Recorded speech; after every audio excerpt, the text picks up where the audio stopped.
গাজীপুরের টঙ্গীর তুরাগ তীরে আজ ২ ফেব্রুয়ারি সকালে আখিরি মোনাজাতের মধ্য দিয়ে শেষ হল বিশ্ব ইজতেমার প্রথম পর্ব।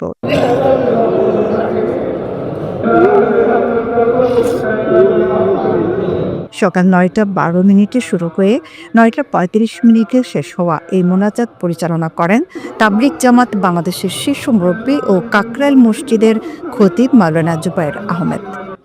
লাখো মুসল্লির মোনাজাতে অংশ নেন এবং আল্লাহর দরবারে রহমত, মাগফিরাত ও কল্যাণ কামনা করেন। মুসলিম উম্মার ঐক্য ও বিশ্ব শান্তির জন্য বিশেষ দোয়া করা হয়। দেশ বিদেশ থেকে আসা মুসল্লিদের কান্নায় পুরো ইজতেমা ময়দান এক আবেগঘন পরিবেশে পরিণত হয়।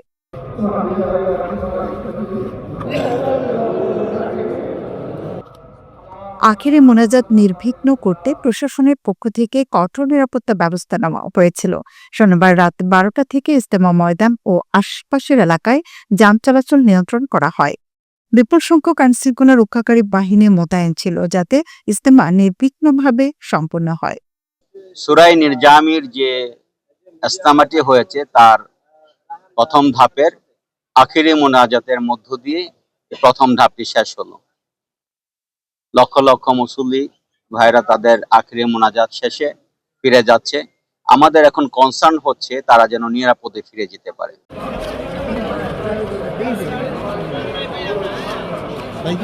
মোনাজাত শেষে মুসল্লিরা ধীরে ধীরে ইজতেমা ময়দান ছাড়তে শুরু করেন। তবে এবারের ইজতেমায় বার্ধক্যজনিত অসুস্থতা ও শ্বাসকষ্টের কারণে মোট ৫ জন মুসল্লির মৃত্যুর খবর পাওয়া গেছে।